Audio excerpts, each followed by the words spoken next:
Dans cette vidéo, je vais te montrer le meilleur modèle d'affaires en 2025 pour ton entreprise de coaching fitness. Je m'appelle Jacob Hamel et j'ai commencé à coacher comme entraîneur full-time dans un gym en 2011. Puis je me suis rapidement rendu compte que je voulais plus et que je voulais que ça soit fait à ma façon.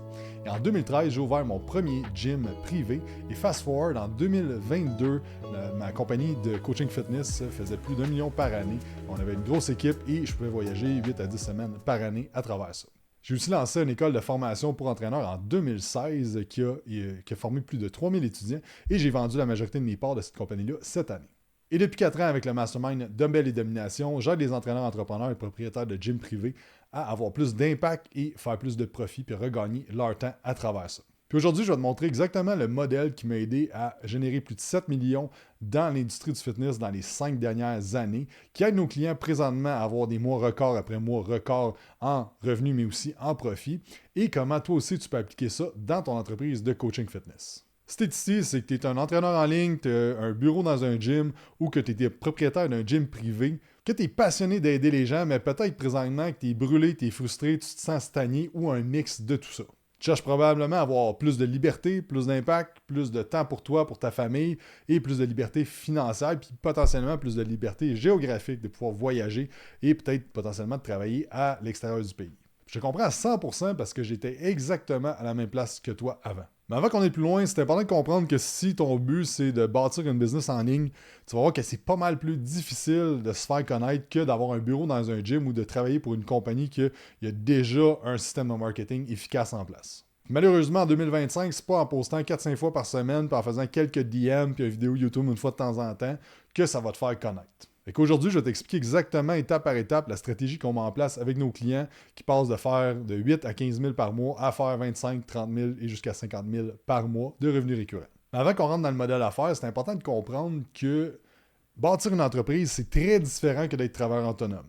Puis qu'une entreprise, c'est un amalgame de systèmes. Puis échanger ton temps contre de l'argent, faire du coaching one-on-one et vendre des plans à l'unité, ben ça t'éloigne de l'impact que tu peux avoir et de la liberté que tu peux avoir. Tu dois comprendre que si tu veux bâtir une entreprise qui a de la grosse impact, qui te permet de vivre la vie que tu veux vivre, ben il va falloir que tu sortes du cadre traditionnel, il va falloir que tu sortes de le travailleur autonome qui travaille en one-on-one, puis que tu mettes en place des systèmes, des stratégies, des trucs qui permettent de rouler sans que tu sois complètement impliqué dans tous les détails de ta business. Parce qu'en utilisant un modèle traditionnel, tu vas te rendre à 5-10 000 par mois, peut-être 15 000 par mois, mais ça va être tout. Puis si c'est assez pour toi, ben c'est bien correct.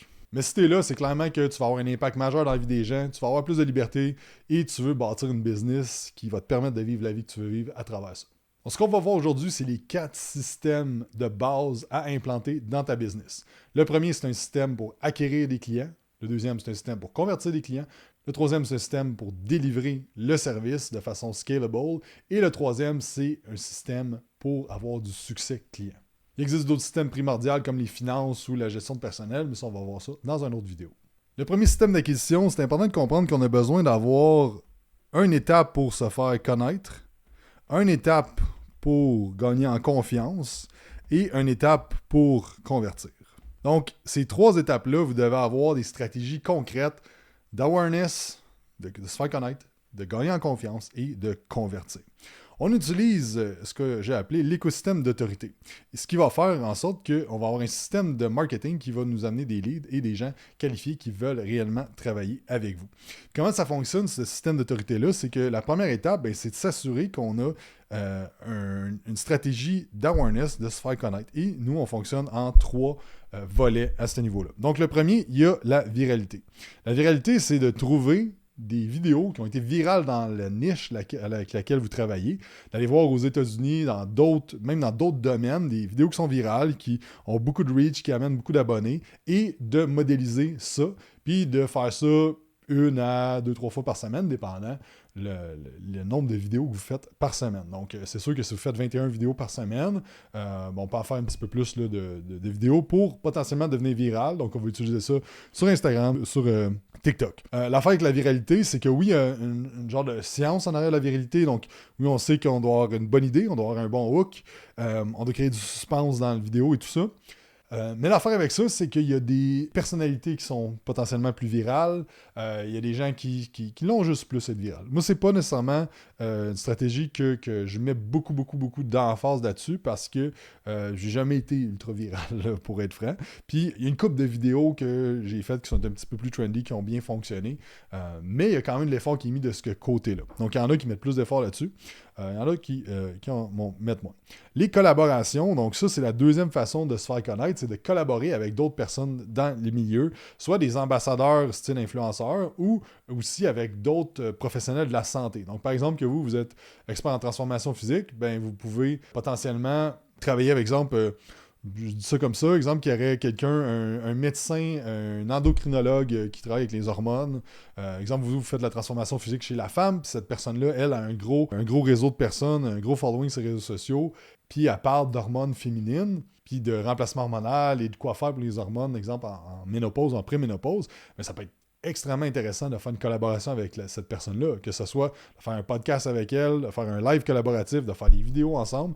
Donc, les collaborations, c'est un petit peu plus de travail et de faire de recherche, mais c'est quelque chose de super puissant. C'est quoi que moi j'ai utilisé assez souvent à travers le temps, que ce soit des collaborations avec, exemple, Believe Supplément quand j'ai commencé avec Julien Haroun, quand que Believe commençait aussi, que ce soit avec des ambassadeurs, influenceurs, que je faisais un échange de services, que je les coachais, puis qui me faisaient de la pub sur les réseaux, donc, ou des collaborations avec d'autres entraîneurs, d'autres coachs qui ont soit quelque chose de complémentaire à vous ou une niche différente. Par contre, il ne faut pas comme cannibaliser. Si vous avez un autre entraîneur qui a le même nombre de followers puis qu'il y a la même niche, ben là, vous allez juste cannibaliser, en tout cas, whatever, vous comprenez ce que je voulais dire, pour l'audience, dans le fond. Fait qu'il faut que ce soit un win-win, ultimement. Et ce que j'aime, ce qui fonctionne très bien aussi, présentement avec nos clients, c'est le Followers Ad. Donc, c'est, dans le fond, de faire de la pub pour se faire connaître. Et ça, ce que j'aime avec ça, c'est que on peut avoir des chiffres, on peut avoir des retours sur investissement, puis on peut voir exactement ce qui fonctionne, ce qui ne fonctionne pas. Puis on peut vraiment découler au niveau des data, au niveau de la stratégie marketing. Donc, ça, c'est notre stratégie qui est un petit peu plus evergreen, en fait, qui roule tout le temps. Et après ça, ben, à chaque semaine, on va essayer de taper des coups de circuit avec la viralité. Puis, une fois par mois, on va essayer de faire une collaboration avec quelqu'un qui est connu dans le domaine, qui peut nous amener du monde. La seule affaire ici, c'est que c'est pas très contrôlable. Donc, en termes de contrôlable, ça, c'est numéro 1, ça, c'est numéro 2. Ici, au niveau de la viralité, puis au numéro 3, au niveau de la collaboration, puisqu'on ne sait jamais nécessairement si la personne va être très, très in dans la collaboration. Donc, l'écosystème d'autorité, le but, c'est de se faire connaître pour amener les gens vers une plateforme.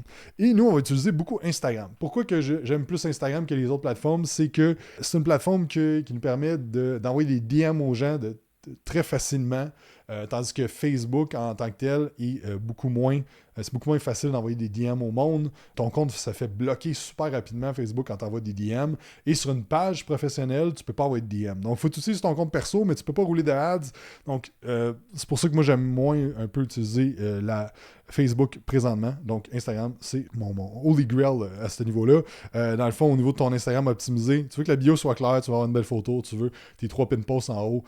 J'ai fait une autre vidéo là-dessus là, que tu peux aller voir sur ça. Ensuite de ça, on veut créer du contenu convertisseur. Donc, le contenu convertisseur, ce qu'on veut avec ça, c'est de faire un mélange on va parler de mythes, on va parler de croyances que les gens ont sur le sujet. On va faire des posts de ton histoire, donc des stories, oui, puis aussi ton histoire, dans le fond, pour connecter avec les gens. Donc, ce ne sera pas le sujet du vidéo aujourd'hui, mais sachez que, dans le fond, on va suggérer 5 à 7 fois par semaine minimum au niveau du contenu. Après ça, on peut aller plus que ça. C'est sûr que ça fonctionne le mieux au niveau des réseaux sociaux de nos clients qui accueillent le plus de monde. Ils vont faire entre 14 et 21 posts par semaine. Il y en a que ça a été ça beaucoup au début. Là, on droppait un petit peu plus, mais je vous dirais minimum 5 à 7 fois par semaine. Ce que ça va faire, c'est 2 choses. Premièrement, vous allez vous pratiquer et devenir meilleur. Puis deuxièmement, vous avez plus de chances de tester des affaires pour voir ce qui fonctionne. Puis comment je vois aussi le contenu maintenant, c'est que ça me permet de tester des affaires pour les mettre potentiellement en publicité par la suite. Si ça pogne organique, bien clairement que ça va bien performer en publicité. Si ça pogne pas organique, c'est rare que ça marche en publicité. Donc, on garde ça en tête. Ensuite de ça, mais dans le fond, au niveau de ce qu'on fait avec le contenu, ben, on va envoyer les gens vers un YouTube channel, comme on est là aujourd'hui, et on va faire du long format de vidéo, parce que ça va vous permettre aux gens de plus voir c'est quoi votre méthodologie de travail, voir comment que vous faites les trucs, de parler d'études de cas clients, tout ça. Ça vous permet d'éduquer les gens à un plus haut niveau et ça permet en sorte que les gens vont bâtir encore plus de confiance avec vous. Puis ça, je vais suggérer une fois par semaine ou 2 semaines. Okay? Encore là, ça dépend de votre workload, mais une fois par semaine, c'est faisable pour la majorité des gens. Puis ensuite de ça, on va les amener vers un VSL qui est une vidéo qui explique qu'est-ce que vous faites.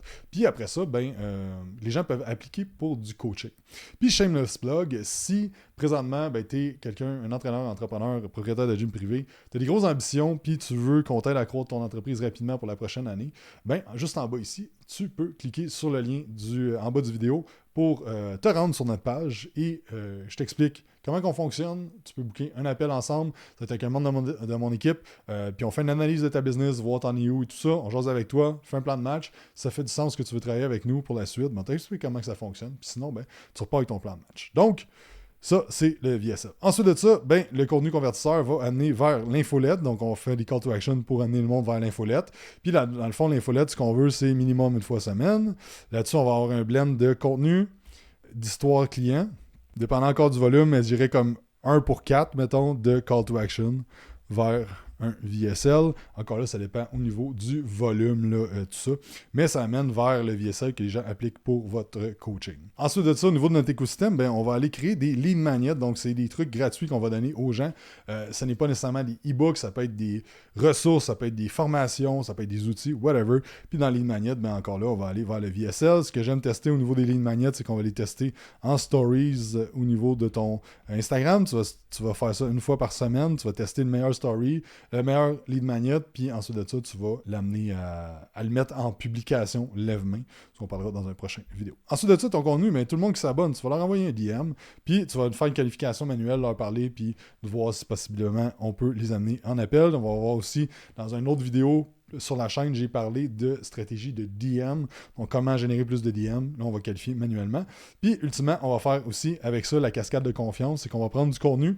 Puis, dans le fond, ce qu'on va faire, c'est qu'on va prendre 4-5 pièces de contenu, où est-ce qu'on va avoir du social proof, on va avoir un lead magnet, on va avoir ton meilleur contenu. Puis, dans le fond, ce qu'on va faire, c'est qu'on va amener ça aux gens que ça fait 30 jours qui sont sur ta page pour tout le monde, dans le fond, qui ont interagi avec ta page, qui ont envoyé un message, qui ont visité. Puis c'est une stratégie de publicité où est-ce qu'on augmente la confiance du monde super rapidement parce qu'on sait que les gens ont besoin de consommer 7 heures de contenu à 4 endroits différents, à 11 fois différentes aussi. Là. Donc, faut être dans la face du monde non-stop. Fait que la cascade de confiance, le but, c'est de générer de la confiance. On va pas closer des deals directement avec ça, mais ça va augmenter la portion de confiance dans notre tunnel de vente. Donc, ce qui arrive, c'est que ça, c'est un écosystème complet. Puis pourquoi j'appelle ça un écosystème? C'est qu'en fait, c'est beaucoup plus ça.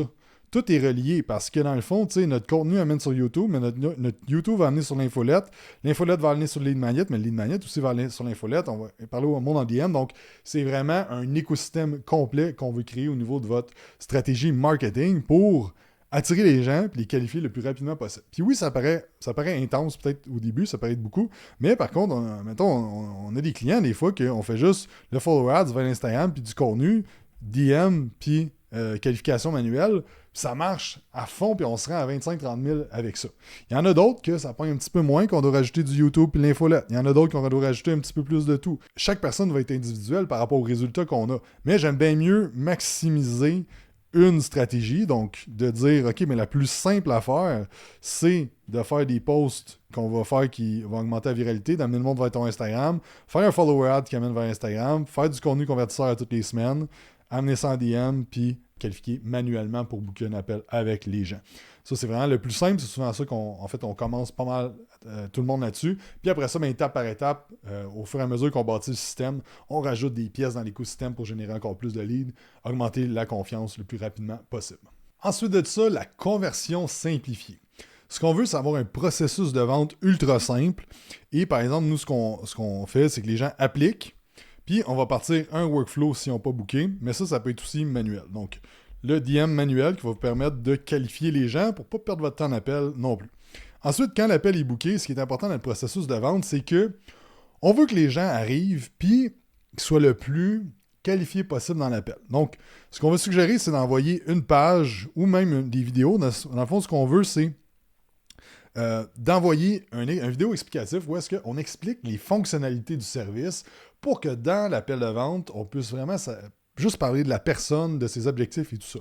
Parce que votre appel de vente devrait être 90% axé sur poser des questions sur la personne, ses objectifs, sa situation actuelle, pourquoi qu'elle veut changer, pour qualifier la personne le plus possible, puis voir si ce serait un bon fit à travailler avec, et un genre de 3% qui est sur l'offre de service, puis après ça, ben, le reste du temps, c'est de passer du temps à signer le contrat ou parler des objections, là, des concerns que la personne a.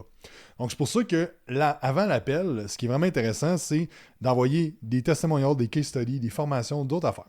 Par contre, on ne veut pas que ça soit too much non plus. Donc, je suggère une vidéo de 10 minutes qui explique grosso modo comment vous fonctionnez, votre méthodologie, ainsi de suite.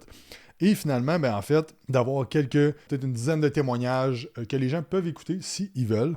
On veut aussi s'assurer d'avoir une confirmation en SMS puis en email, en fait. Là. C'est super important pour s'assurer que les gens se pointent à l'appel. Et une affaire, dans le fond, qu'on ne faisait pas dans le passé puis qu'on a commencé à faire depuis 4-5 mois, c'est qu'on fait une confirmation manuelle le matin de l'appel. Si la personne n'a pas écouté la vidéo avant l'appel, elle n'a pas eu le temps, ou il y a des affaires qui sont arrivées, ben on recédule la vidéo, la rencontre tout simplement. Puis après ça, on doit avoir le système aussi que qu'est-ce qui se passe si la personne n'a fait pas un no-show, on envoie des workflows email, SMS, ça devient client, on enlève les tags. Si c'est pas un bon moment, on envoie un workflow de follow-up, puis c'est disqualifié, mais on le laisse sur notre liste normale. Donc, c'est important, dans le fond, que notre écosystème part d'amener le lead vers une application, un DM de qualification, vers un appel, puis finalement, qu'est-ce qui se passe un coup que la personne est bookée. Ce qui est important aussi, c'est que votre appel de vente, votre processus de vente doit être super simple, mais surtout axé sur le client. Et on n'est pas fan nécessairement d'un script, on est beaucoup plus fan d'un framework. Donc, des étapes clés qu'on a besoin de faire. Puis, au niveau des étapes clés, on en a 7. Fait que la première étape clé, c'est la connexion. Super simple. Qu'est-ce qui fait en sorte qu'on est dans un appel aujourd'hui? Je pense pas que ça donne grand-chose de parler de la pluie et du beau temps avec le monde, mais juste de voir qu'est-ce qui fait en sorte qu'on est là aujourd'hui, qu'est-ce qui t'amène, et tout ça, tout simplement. Ensuite de ça, on a la situation actuelle de la personne, c'est de voir, c'est quoi ta situation présentement? Qu'est-ce que tu fais pour essayer d'atteindre tes objectifs? Qu'est-ce que tu as essayé dans le passé? C'est quoi tu fais dans ta vie, en dehors du travail? C'est quoi ta routine? Qu'est-ce que tu as mis en place présentement pour atteindre tes objectifs? Donc, vraiment de voir globalement. Puis ça, là, on passe du temps là-dessus. Il faut comprendre comme il faut la personne. Parce que le but de votre appel, c'est de voir est-ce que cette personne-là a le potentiel d'être une histoire à succès. Parce que si c'est non, vous devriez fermer l'appel à ce moment-là, puis de dire que vous n'êtes pas la bonne personne pour l'aider tout simplement. Tu sais, combien de repas la personne elle mange par semaine, combien de fois qu'elle va s'entraîner par semaine, où elle s'entraîne. Parce que là, mettons, elle est comme je m'entraîne à la maison. OK, good, t'as quoi comme équipement? Là, finalement, on se rend compte qu'elle a des élastiques, des 5 livres, puis le gars veut prendre 50 livres de masse musculaire. Écoute, t'es-tu prête à t'équiper? Non. T'es-tu prête à aller au gym? Non. Écoute, on va arrêter ça là tout de suite parce que ça donne rien de continuer à se parler. Donc, vraiment important la situation, passer du temps de bien comprendre la personne. Troisièmement, le problème. Le but de ça, c'est de voir est-ce qu'il y a un défi présentement, puis y a-tu vraiment un besoin? Est-ce que la personne veut réellement réussir ou c'est genre ça serait cool, mais si ça arrive pas, je m'en fous. Puis avec l'expérience, le monde que c'est de même, c'est très, très, très, très rare qu'ils ont des résultats. Là, fait que l'intention aussi, c'est de connaître pourquoi le fait de ne pas avoir atteint son objectif, ça lui nuit présentement. C'est quoi les défis internes qu'il vit? Plus que genre, je perds de perdre du poids. Comme ça, c'est le problème très en surface, mais ça te nuit en quoi? Parce que si ça te nuit pas assez, tu vas pas être dans l'urgence de changer. Puis on sait, chez l'humain, c'est extrêmement difficile le changement. Donc, vous pouvez peut-être dire présentement, dans l'exemple que je fais un exemple avec vous, peut-être que présentement, la business n'avance pas aussi vite que vous voulez. Mais le problème, le défi que vous vivez, il n'est pas assez gros pour faire comme « fuck, je vais investir dans du coaching » ou « je vais faire de quoi pour changer » ou « m'essayer des affaires ». Puis c'est bien correct. Puis c'est pas tout le monde nécessairement qui sont prêts à investir puis à prendre du coaching, que ce soit dans n'importe quel domaine. Puis c'est pour ça que c'est important de comprendre ça. Quand vous avez quelqu'un en appel de vente, peut-être qu'il n'est pas prêt à changer. Puis c'est correct. Vous n'êtes pas des psychologues non plus. Il y a des étapes, il faut que la personne soit quand même axée sur le changement. Fait que, exemple de question, c'est quoi qui pourrait te pousserait à perdre 20 livres? Parce que tu n'es pas obligé de perdre 20 livres. Là, c'est quoi qui te pousse réellement à vouloir ça? Donc ça, c'est notre étape 3 de problème. Ensuite de ça, vient l'étape de la solution. Et là, ce que je vois souvent, le monde, l'erreur qu'ils font, c'est qu'ils parlent de leur solution. Mais en fait, ce que tu veux, c'est que savoir qu'est-ce que la personne elle cherche concrètement avec un coach. C'est quelle approche qu'elle veut, c'est quoi le style de service qu'elle veut. Parce que ça, dans le fond, si la personne, c'est comme, ben, moi, je veux quelqu'un qui m'appelle à tous les jours, puis tout, c'est pas ça, ben, c'est pas bon, ça sert à rien. Puis le but, dans le fond, ce qu'on veut, c'est quoi qui est important à la personne, parce que quand on va pitcher notre offre de service, on va axer sur ces choses-là. Ensuite de ça, la conséquence. Et là, il y a beaucoup de monde, des fois, qui sont comme, la conséquence, c'est de faire broyer le client. Pas pantoute. Le but, c'est pas de mettre le monde dans une position pas bien, puis de les faire sentir mal. Le but, c'est de savoir s'il y a de l'urgence à changer. Est-ce qu'ils sont prêts à, oui, investir de l'argent aujourd'hui, mais aussi à changer, parce que quand on vend du coaching, on vend pas une balayeuse, là, que genre, tu peux pousser la balayeuse dans le fond de la gorge de la personne pour l'acheter, puis après ça, ben, tu t'en crisses. Tu t'en vas, puis elle s'arrange avec sa balayeuse, mais toi, il va falloir que tu travailles avec le client à tous les jours après. Fait que c'est important que la conséquence, c'est de mettre de l'urgence, puis de savoir comme, OK, mais si ça change pas, qu'est-ce qui se passe? Qu'est-ce qui fait en sorte que ça marche pas? Puis finalement, dans le fond, le 6, c'est là qu'on va faire le pitch qui devrait être très très court, axé sur 2-3 piliers de ton offre, puis de parler vraiment de nommer le problème qu'il t'a dit, expliquer d'où ça vient, expliquer comment ce pilier-là va pouvoir les aider, puis de s'adresser vraiment, de pitcher spécifiquement à ce que la personne veut par rapport à votre offre, plutôt que de dire tu as un plan d'entraînement tous les mois, comme on s'en fout. Tout le monde fait ça, puis ça règle pas un problème. Puis finalement, dans le fond, la 7e étape, ben, c'est les objections ou le onboarding. Donc, on ne rentrera pas dans tous les détails, mais c'est les 7 étapes. Donc, ce qu'il faut comprendre, OK, c'est que c'est avec ces étapes-là, là, c'est que 90% du temps va être passé en haut sur la connexion, la situation, le problème, puis la solution, puis un petit peu la conséquence.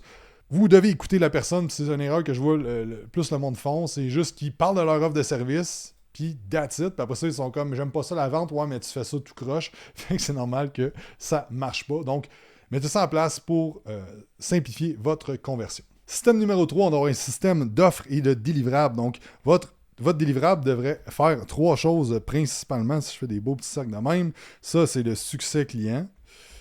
Donc, il doit avoir de l'information. Donc, oui, les plans d'entraînement, les affaires, comme le monde doit savoir qu'est-ce qu'ils font. C'est souvent ce que les coachs vont le plus faire dans leur offre de service, mais c'est tellement l'affaire la moins importante. Ensuite de ça, l'aspect de communauté, c'est toujours quelque chose qui est très, très puissant et qu'on suggère au monde de mettre l'emphase là-dessus. C'est de faire des événements clients, c'est de faire des défis à l'interne, c'est de faire des choses qui vont favoriser le développement de la communauté au sein de votre entreprise, que ce soit, si on pense, par exemple, à Harley-Davidson, il y a un sentiment de communauté ultra fort. Est-ce qu'ils font des rencontres Zoom à toutes les semaines? Non. Mais le brand a une identité très forte. Les gens, quand ils se voient en Harley, ils vont se saluer. Donc, il y a un aspect communauté ultra fort. On ne rentre pas dans les détails aujourd'hui, mais là, on va rentrer dans ce qui est le plus important selon moi, qui est le coaching. Donc, votre offre de service devrait être axée en 2025, beaucoup sur le coaching. Et au niveau de votre modèle d'affaires, est-ce que ça a besoin d'être du one-on-one tout le temps? Non. Le coaching, ce qui est important, c'est qu'au lieu de viser le volume, viser l'impact. C'est-à-dire, qu'est-ce que la personne aujourd'hui devant moi a besoin? Comment je peux lui poser des bonnes questions pour lui faire des réalisations? Et comment je peux l'aider à atteindre ses objectifs en le moins de temps possible et en passant le moins de temps possible avec elle. Donc, le coaching, c'est un art et c'est quelque chose que vous devriez développer, la communication et le coaching de façon générale. Ce n'est pas de faire plus de touchpoints avec le client, puis c'est souvent une erreur que je vois que les gens font. Ils appellent leur client tous les jours, ou ainsi de suite. Au niveau du coaching, j'aime pas mal mieux, personnellement, d'avoir des touchpoints réels avec la personne plutôt que juste un check-in.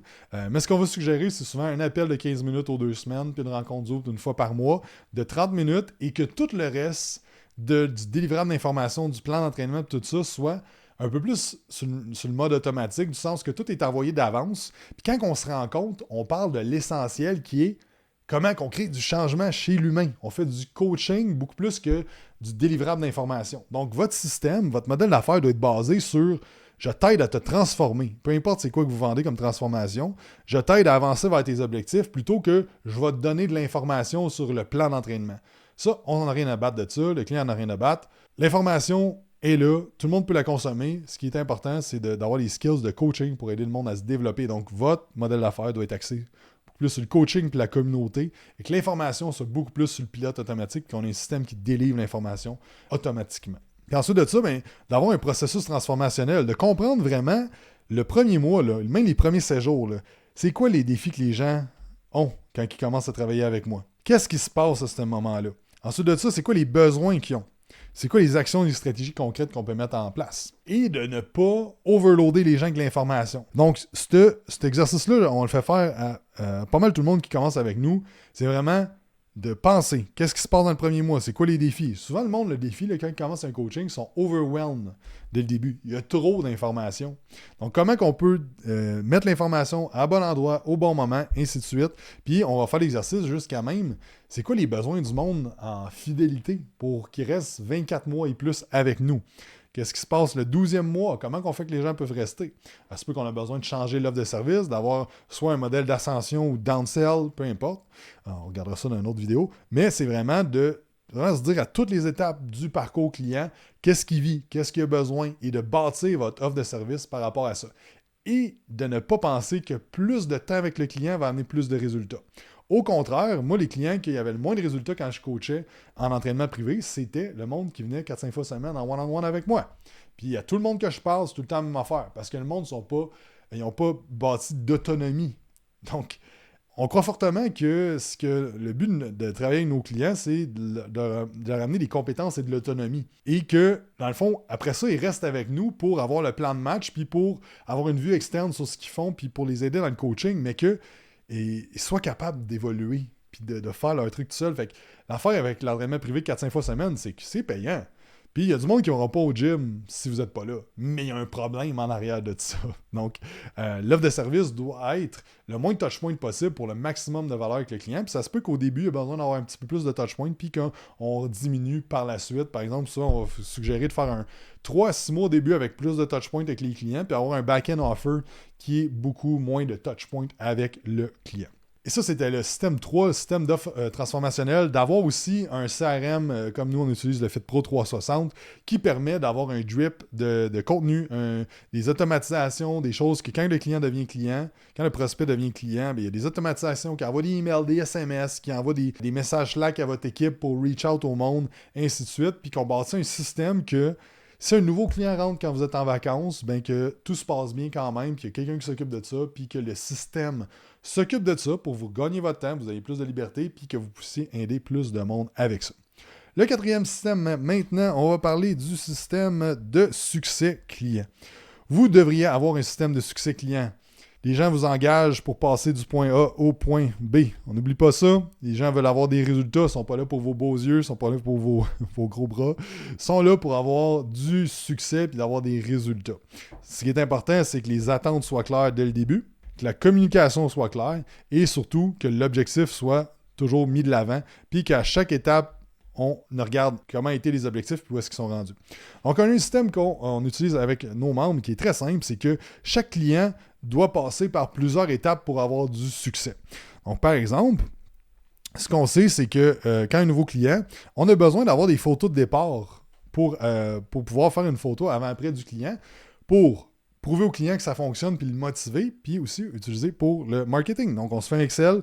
Quand que ça a été coché, on le met. Après ça, après 7 jours que l'achat a été fait, que le coaching a commencé, on va avoir quelqu'un qui est externe, qui n'est pas le coach, qui va appeler pour s'assurer que comment ça va, pour un questionnaire à remplir. Comment ça va? As-tu tous les outils? As-tu bien compris? Est-ce que les attentes sont claires? Ainsi de suite. Puis un appel téléphonique, numéro de téléphone, on appelle. Pas un texte, pas un email, pas une affaire automatisée. En 2025, tout est automatisé, tout est de l'intelligence artificielle. Il faut revenir à la connexion humaine. On prend le téléphone, on appelle la personne. Ensuite de ça, ben, on envoie potentiellement des petits cadeaux. Fait qu'est-ce que la boîte a été envoyée? Est-ce que le cadeau est envoyé? Ensuite de ça, ben, le sondage 30 jours post-achat. On veut un sondage qui n'est pas anonyme ultimement. Il va y avoir une question de culture, de parler de la transparence, puis que c'est important que la personne communique. Puis dans le fond, ben, qu'on envoie un sondage, là on peut l'automatiser, mais qu'on ait le nom de la personne. Pourquoi qu'on veut ça? Pour pouvoir adresser s'il y a quelque chose. Donc, ici, dans le fond, si on voit, on a mis un code de couleur, c'est que s'il est rouge, ben, ça veut dire que le sondage est en bas de 8 sur 10. Donc, il faut qu'il y ait un reach-out du coach et il va avoir vraiment une étude de cas sur ce client-là, de dire comme, OK, qu'est-ce qui s'est passé? Pourquoi que le client n'a pas été satisfait? Les attentes ont-ils été rencontrées? Y a-t-il eu du succès? Ainsi de suite. Après ça, dans le fond, on va s'assurer qu'il y a eu des résultats après 8 semaines. Si la personne n'a pas atteint les résultats qu'on avait fixés avec pour les 8 semaines, on adresse le cas, on rencontre la personne, on fait des actions nécessaires pour que la personne ait des résultats. On n'oublie pas, les gens vous engagent pour avoir des résultats. Peu importe qu'est-ce que vous vendez. Si c'est, exemple, vous vendez plus que Nous, ce qu'on vend, c'est que les gens suivent leur plan parce que, dans le fond, ils ont fait du yo-yo toute leur vie. Ils vont pas avoir des résultats incroyables de transformation physique dans les 12 premières semaines parce que nous, ce qu'on fait, c'est qu'ils tiennent le plan. Mais c'est ça les résultats. Il faut juste le quantifier pour votre business à vous. Ensuite de ça, on va avoir un sondage 90 jours post-achat. Même affaire. Parce que les 90 premiers jours, les gens décident s'ils vont continuer avec vous ou non. Donc, super, super important de voir est-ce qu'on a eu des wins concrets avec la personne dans les 90 premiers jours. Est-ce que la personne est satisfaite du service, ainsi de suite. Donc là, on va cocher si c'est fait. Après ça, on fait un résultat du check-in de 16 semaines. Et là, on devrait avoir notre photo après ou notre résultat concret là, qu'on a. Après ça, on fait un appel 180 jours, et ainsi de suite, on pourrait monter ça, mais c'est ce qu'on utilise, qu'on donne à nos clients à utiliser, puis nous, ce qu'on utilise aussi à l'interne. Il peut y avoir des choses de rajouter, mais le but de ça, c'est que vous ayez un système en place. Un système qui vous permet, d'un coup d'œil, de voir c'est quoi le pourcentage du monde qui ont des résultats.